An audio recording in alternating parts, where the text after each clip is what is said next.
जय माता की दोस्तों, माता रानी की कृपा आप सभी लोगों को सदा और सर्वदा बनी रहे। दोस्तों, आपका स्वागत है अपने चैनल में लवली होम एंड गार्डन में।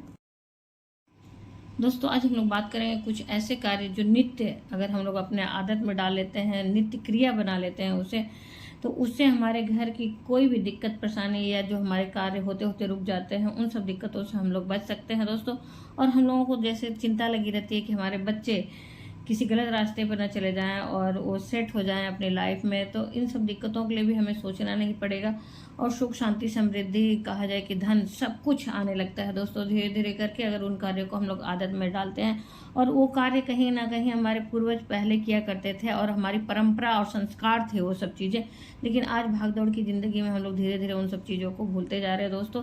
तो उन सब विषयों पर ही आज हम लोग चर्चा करेंगे। कौन सा ऐसा 5-6 कार्य है जो हमें सुबह उठते ही अपने आदत में डाल लेना चाहिए, जिससे कि हमारे परिवार में खुशहाली बनी रहे, सुख शांति बनी रहे दोस्तों। तो उसके पहले आपसे अनुरोध है कि इस वीडियो की कोई भी जानकारी आपको अच्छी लगे तो लाइक तो अवश्य ही करें और अपने फ्रेंड्स और फैमिली में ज़्यादा से ज़्यादा शेयर करें, ताकि हम एक दूसरे की मदद कर सके दोस्तों। और उसके बाद आप अभी तक मेरे चैनल पर नए हैं तो सब्सक्राइब नहीं किए हैं तो आप सब्सक्राइब कर लें मेरे चैनल को और बेल नोटिफिकेशन अवश्य दबाएं, ताकि आने वाली जानकारी आप तक समय से पहुंच सके दोस्तों। तो फटाफट हम लोग शुरू करते हैं। उसके पहले दोस्तों, माता रानी के नाम का जयकारा अवश्य कमेंट बॉक्स में लगाएं और कोई सुझाव हो तो उसे अवश्य ही लिखें कमेंट बॉक्स में, और किसी भी तरह की जानकारी चाहिए तो उसे भी अवश्य ही लिखें कमेंट बॉक्स में दोस्तों।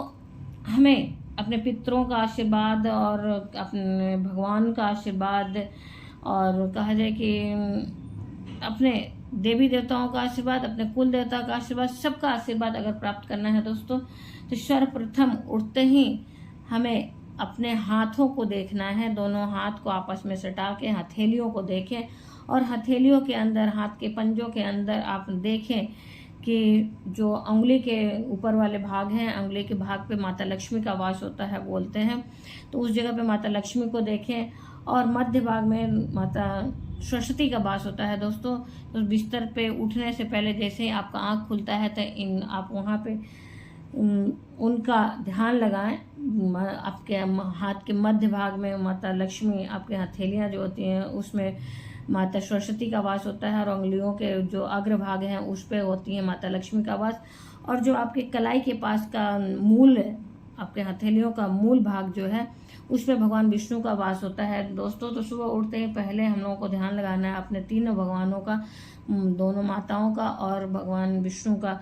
फिर उसके बाद इन्हें प्रणाम करना है और प्रणाम करने के बाद अपने चेहरे पे उस हाथ को मल लेना है थोड़ा सा रगड़ के दोस्तों।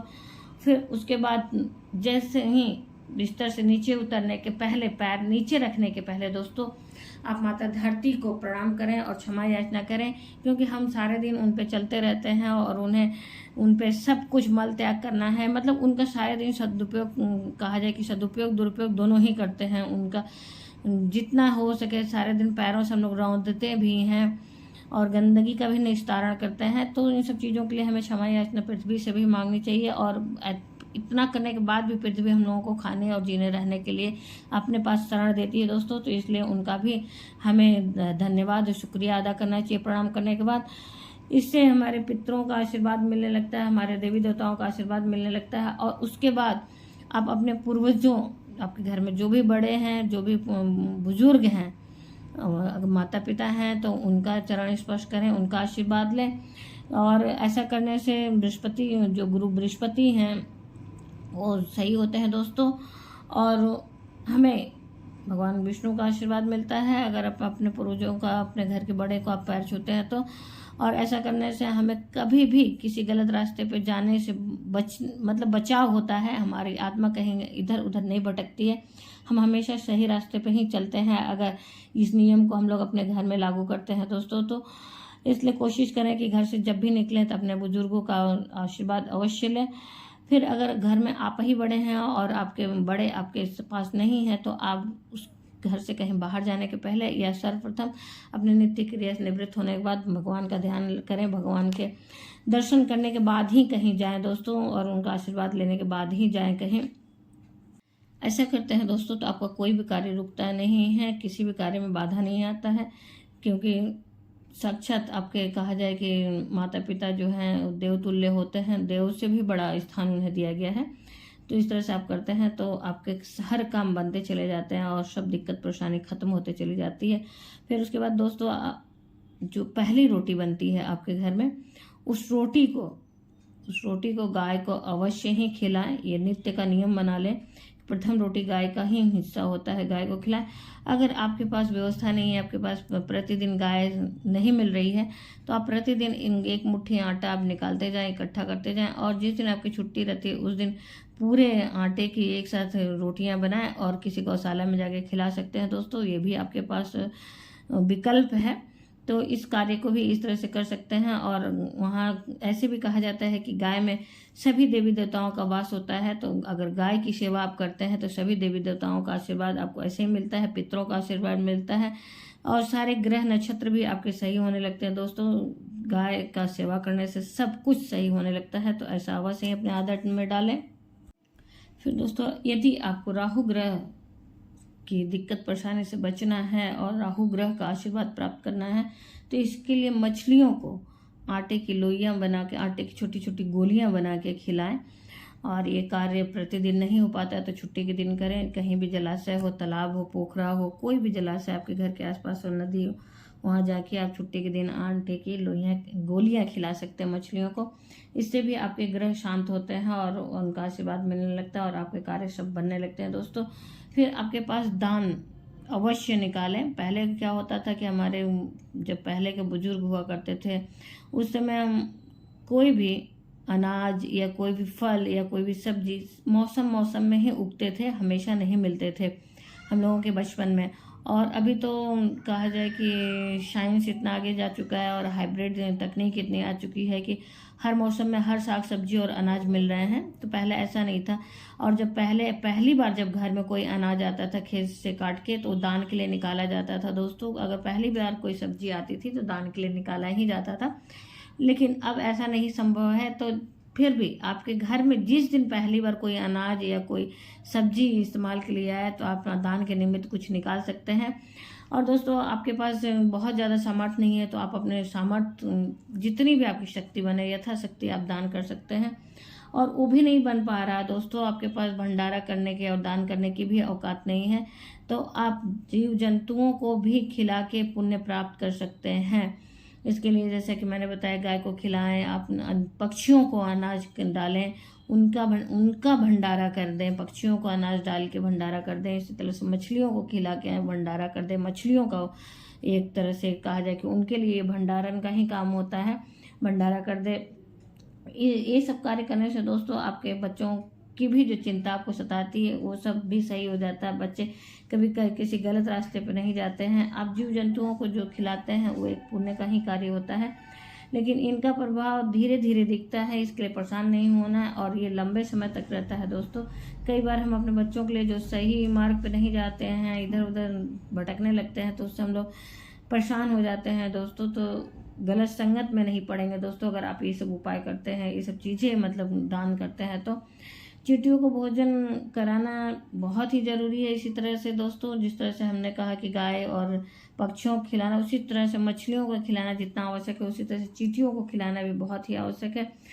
उसे एक प्रकार से जैसे कि हम ब्राह्मण भोज नहीं करा पा रहे हैं, भंडारा नहीं करा पा रहे हैं, तो चींटियों को खिलाने की अवकाश सबके पास होती है। चींटियों को थोड़ा ही खिलाना है। उन्हें आटे में चीनी मिला के आप उन्हें अवश्य खिलाएं। फिर ऐसा करने से दोस्तों क्या होता है कि चींटियाँ एक तरह से उदाहरण है, जिस तरह से हम लोग भंडारण करते हैं, हम लोग जिस तरह से संरक्षण करते हैं किसी चीज़ का, मतलब भविष्य के लिए अपने घर में स्टोर करते हैं तो इसी तरह से चींटियाँ भी अपने भविष्य के लिए स्टोर करती हैं। तो ये चीज़ें हम उनको मदद करती हैं उनके सामान को स्टोर करने में। अगर हम चींटियों को ले जाके आटा खिलाते हैं तो हमने उनका मदद किया। जिस तरह से उस तरह से भगवान हम लोगों की भी मदद करते हैं। अपने बच्चों के लिए हमें भविष्य में सोचना नहीं पड़ता है और ये सब चीज़ें बहुत ही सरल और आसान हो जाती हैं। फिर उनका सेवा सत्कार, अगर हमारे घर कोई मेहमान आते हैं दोस्तों तो उनका सेवा सत्कार अवश्य ही करना चाहिए। और कहा जाता है कि अतिथि देव तुल्य होते हैं दोस्तों, तो इसलिए उनका सेवा अवश्य ही करें। और पहले हमारे यहाँ पूर्वज कहते ही थे कि जब भी कोई सामान आ जाता था या फिर कोई चादर आ गया या फिर कोई भी चीज़ आ गया तो बोला जाता था कि पहले मेहमान आएंगे तब निकाला जाएगा। और मेहमान आने पे उन्हें पति पत्नी को बुलाएं और उन्हें अपने सामर्थ्य के हिसाब से सेवा करें, और उसके बाद वो जाने लगे तो उन्हें दक्षिणा स्वरूप कुछ न कुछ अपने औकात के हिसाब से अवश्य ही दें। और दोस्तों सौंफ और हरी इलायची अवश्य ही दें उन्हें जाते वक्त। ऐसा करने से आपके घर में साक्षात भगवान विष्णु और माता लक्ष्मी का आशीर्वाद प्राप्त होता है दोस्तों, और स्थायी वास होने लगता है माता लक्ष्मी का। और इसी प्रकार से दोस्तों अगर कोई नई दुल्हन पहली बार आई है या फिर कोई बेटी ससुराल से पहली बार आई है तो उसे भी आप आमंत्रित करें, और आमंत्रित करके उनका स्वागत सत्कार करें और उन्हें दक्षिणा स्वरूप अपने सामर्थ्य के हिसाब से अवश्य कुछ न कुछ दें दोस्तों। अगर इन बातों का आप ध्यान रखते हैं तो कभी भी आपके घर में धन धान्य की कमी नहीं होती, और कभी भी कोई भी काम आपका बाधित नहीं होगा, हर काम बनते चले जाएंगे और आपकी ज़िंदगी में सुख शांति समृद्धि सब कुछ धीरे धीरे प्राप्त होने लगेगा दोस्तों ये सब जितनी भी बातें मैंने बताई ये सब कोई नया नहीं है, ये सब हमारी परंपरा और संस्कार थे दोस्तों पहले। अब हम इसे भाग दौड़ की जिंदगी में भूलते जा रहे हैं, तो इसे फिर से अपनाकर आप सारे देवी देवताओं का, अपने पितरों का और ग्रहों का आशीर्वाद प्राप्त कर सकते हैं दोस्तों, और हर काम आपका अच्छे से अच्छा होने लगेगा। आशा करते हैं इस वीडियो की जानकारी आपको अच्छी लगी होगी दोस्तों, और वीडियो की जानकारी अच्छी लगी हो तो आप लाइक तो अवश्य करें। लाइक एक जरिया है जिससे पता चलता है कि आपको वीडियो उपयोगी लगी दोस्तों, और ज़्यादा से ज़्यादा अपने फ्रेंड्स और फैमिली में शेयर करें ताकि हम लोग दूसरे की भी ज़िंदगी में खुशियाँ ला सकें, दूसरे की ज़िंदगी में भी रोशन कहा जाए कि रोशनी फैला सके दोस्तों। फिर दोस्तों आप अभी तक मेरे चैनल पर नए हैं तो मेरे चैनल को सब्सक्राइब कर लें और बेल नोटिफिकेशन अवश्य दबाएं ताकि आने वाली जानकारी आप तक समय से पहुंच सके दोस्तों। और उसके बाद दोस्तों धन्यवाद, फिर तब तक के लिए जय माता की दोस्तों। फिर मिलते हैं एक नई जानकारी के साथ नए वीडियो में।